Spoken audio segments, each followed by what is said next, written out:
Halo teman-teman, bertemu lagi bareng gua Zakir. Kalau kita ngomongin Indonesia, kita nggak bakalan lepas dari yang namanya mitos dan hal-hal yang berbau gaib. Apalagi Indonesia dengan begitu banyaknya suku, begitu banyaknya kepulauan, tentu saja beragam juga adat istiadat di sana. Dan tentu mitos yang tersebar di Indonesia pasti begitu banyak. Dan kali ini gue bakal ngebahas salah satu mitos yang ada di Indonesia. Tepatnya ada di Sulawesi Tengah. Tentang sebuah peradaban, tentang sebuah kota yang disebut gaib, dan juga sering disebut sebagai warisan Atlantis. Kota apakah itu? Simak dan tonton video ini sampai habis ya. Adalah kota Wentira yang berada di perbatasan antara kota Palu dan Kabupaten Parigi. Yang sebenarnya Wentira ini adalah bukan sebuah kota jika kita dilihat dari mata biasa ya gitu di dunia nyata. Wentira ini berupa hutan belantara, bisa dibilang hutan lindung. Dan di sini juga sering disebut sebagai kebun kopi. Namun ternyata di balik hutan belantara ini tersimpan cerita mistis tentang sebuah kota yang bernama Kota Wentira, yang artinya kota tak kasat mata. Wentira yang berada di jalur Trans Sulawesi ini, konon katanya gerbang menuju ke kota Wentira ini adalah ada di jembatan yang menghubungkan jalur Trans Sulawesi ini. Di jembatan itu ada sebuah tugu kuning yang bertuliskan Ngata Wentira, yang berarti kota tak kasat mata. Dan bagi suku Toraja kuno menyebutnya Towae Ntira. Dan konon sih katanya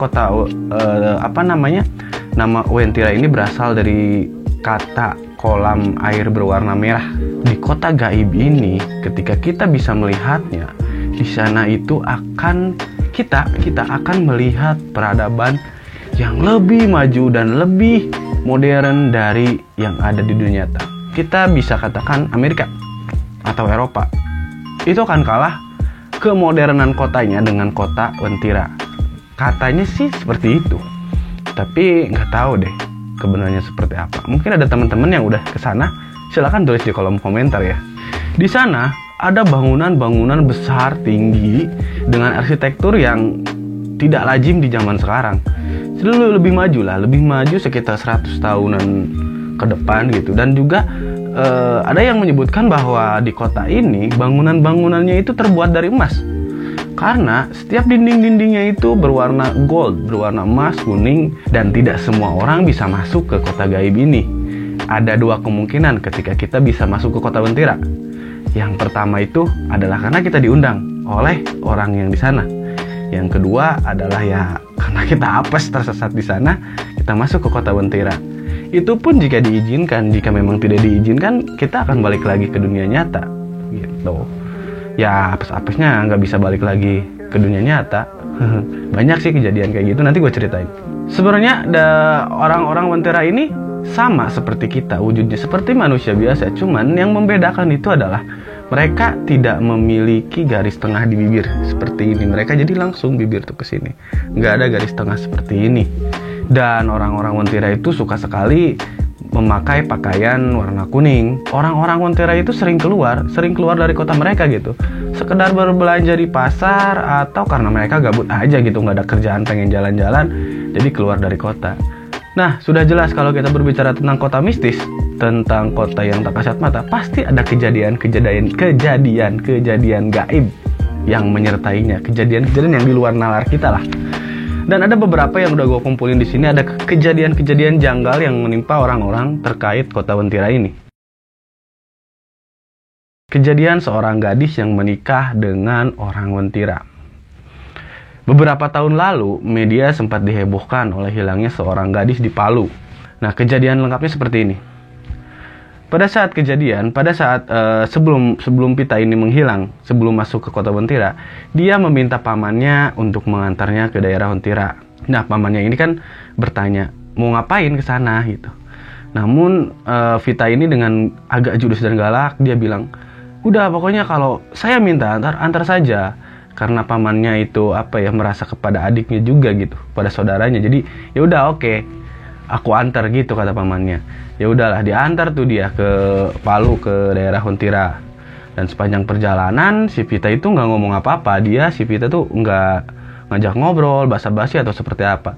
Sampai tiba di SPBU untuk mengisi BBM.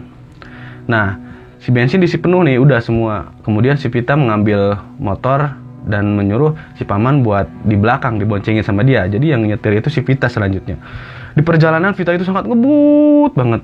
Pamannya pun heran, nih kenapa sih ngebut banget, takut kecelakaan kan kayak gitu ya.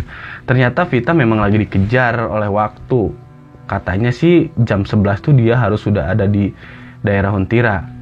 Mungkin untuk disambut ya, karena kan kalau kita ngomongin gaib itu, kalau lewat waktu biasanya suka nggak jadi atau nggak bisa masuk kayak gitu. Udahlah, tibalah di lewat kebun kopi sudah lewat, dan tibalah pada tempat di mana Vita akan menuju ke kota Hontira. Dia berhenti dan turun dari motor. Dia serahkan gelang, cincin, jam, dan barangnya ke pamannya itu. Dia hanya mengenakan pakaian seadanya dan juga sandal. Dia pun berpesan kepada pamannya bahwa aku sudah dipersunting oleh orang dari Hontira. Sontak pamannya kaget dan cuma terdiam. Tidak merespon apa-apa karena ya tadilah takut tersinggung mungkin Vitanya. Jadi si pamannya diam aja. Terus Vita berbicara lagi bahwa nanti kalau sudah sampai rumah jangan bilang ke mama sama papa kalau saya menikah dengan orang Hontira. Setelah itu Vita melanjutkan pembicaraan. Katanya yang menikahkan dia dengan orang Hontira adalah nenek Rante yang juga tinggal di Hontira. Dan selanjutnya Vita menaiki tangga di perbukitan untuk menuju kota Hontira, dan pamannya pun segera menyalakan mesin motor dan melaju untuk kembali ke rumahnya. Sesampainya di rumah, dia segera melaporkan kepada ipar dan kakaknya bahwa Vita sekarang menikah dengan orang Hontira dan dia tidak akan kembali lagi. Bah, ketika diceritakan seperti itu, kedua orang tua Vita langsung menangis. Ternyata perubahan sikap Vita selama ini adalah pertanda kejadian yang sekarang terjadi gitu. Tetangga terdekat Vita ternyata mengungkapkan fakta baru bahwa sebenarnya beberapa waktu yang lalu Vita sempat bilang kepada tetangganya itu bahwa untuk diadakan tahlilan karena Vita tidak akan kembali lagi ke sana supaya Vita diberi keselamatan. Selanjutnya ada juga cerita tentang seseorang yang memesan mobil BMW i-Series berwarna kuning. Pada saat itu ada seorang kakek-kakek diceritakan memesan mobil BMW ini kepada seorang sales di daerah kota Palu. Dan diberikanlah alamatnya dan uang mungkin sudah dibayar juga. Nah, ketika sampai di alamat tersebut, sales itu kaget. Ternyata alamat yang diberikan oleh kakek tua ini hanya hutan belantara. Yang memang tertera di sana itu alamatnya adalah Hontira, kota Hontira. Wow. Si sales ini pun bingung dan pada akhirnya dia kembali lagi ke kota gitu untuk menceritakan ini kepada atasannya. Terus ada juga cerita tentang seorang pemuda di Kalimantan yang pada saat itu dia menaiki tebing, dia memanjat tebing untuk untuk mendapatkan sarang walet. Dan anehnya si pria ini dia mendaki tebing itu, memanjat tebing itu tanpa pengaman sama sekali. Sangat cekatan dan berani sekali. Pada saat dia turun dari tebing, ditanyalah oleh masyarakat sekitar, kenapa kamu bisa memanjat tebing itu tanpa menggunakan pengaman? Sebenarnya kamu ini dari mana? Dan si pemuda itu bilang bahwa dia berasal dari kota Hontira di Palu. Ada juga kisah tentang seorang peneliti yang pada saat dia meneliti daerah Hontira, biasanya kan kalau penelitian itu kita suka mengambil sampel data tuh di tempat kita meneliti. Nah, pada saat kegiatan tersebut, si peneliti masuk ke hutan dan tiba-tiba dia berada di sebuah kota, sebuah wilayah yang berbeda dari hutan belantara.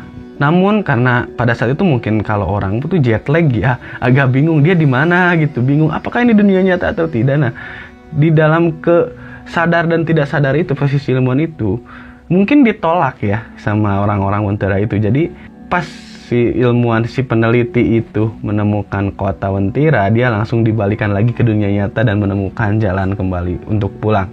Dan ternyata jauh sebelum itu ada kisah mistis lagi pada saat zaman penjajahan Belanda pada saat itu. Ternyata memang kota Wentira ini sudah ada lama dikabarkan, diisukan, ditemukan ini ya. Dan pada saat itu ada pilot Belanda yang sedang melakukan penerbangan di daerah Sulawesi Tengah. Dan dia melihat ke daerah Wentira yang hutan belantara itu, ternyata di tengah-tengah atau di sekitaran hutan belantara itu, di Wentira itu, bukan hutan. Yang dia lihat itu adalah sebuah kota yang megah. Sebuah kota modern yang pada tahun 1900-an kan mungkin belum ada lah kota-kota yang maju seperti sekarang ini. Ya seperti itulah. Ternyata di zaman Belanda juga sudah ditemukan. Bukan ditemukan apa? Ada kejadian mistis tentang kota Wentira ini. Dan ternyata warga sekitar itu meyakini bahwa memang salah satu gerbang utama itu yang gue sebutin di awal juga, bahwa gerbang utama untuk ke kota Wentira itu adalah jembatan yang di pinggirnya ada tugu warna kuning. Itu salah satu gerbang menuju kota Wentira, katanya sih seperti itu. Dan kota Wentira itu dijaga oleh 7 panglima yang jelas badannya gede-gede dan menyeramkan juga. Jadi nggak bisa sembarang orang masuk ke sana. Dan singkatnya bahwa kota Wentira ini antara ada dan tiada. Mungkin teman-teman juga tahu ada salah satu kota yang seperti kota Wentira itu kota Saranjana di Kalimantan. Terkait percaya atau tidak teman-teman terkait kota gaib ini, gue balikin lagi lah buat kalian. Kalian percaya silahkan, enggak juga nggak apa-apa, itu keyakinan kalian juga ya. Well, tapi harus diingat bahwa kita memang hidup berdampingan dengan hal-hal yang tak kasat mata. Hal yang mungkin akan susah dijelaskan oleh secara logika juga gitu. Atau mungkin teman-teman punya info lagi tentang kota Wentira yang mungkin gue sebutin tadi kurang lengkap juga, silahkan tambahin di kolom komentar, atau ada komentar tentang kota ini, silahkan tulis ya. Dan simpulannya bahwa setiap suku, setiap adat istiadat, setiap wilayah di Indonesia memiliki cerita mistisnya masing-masing.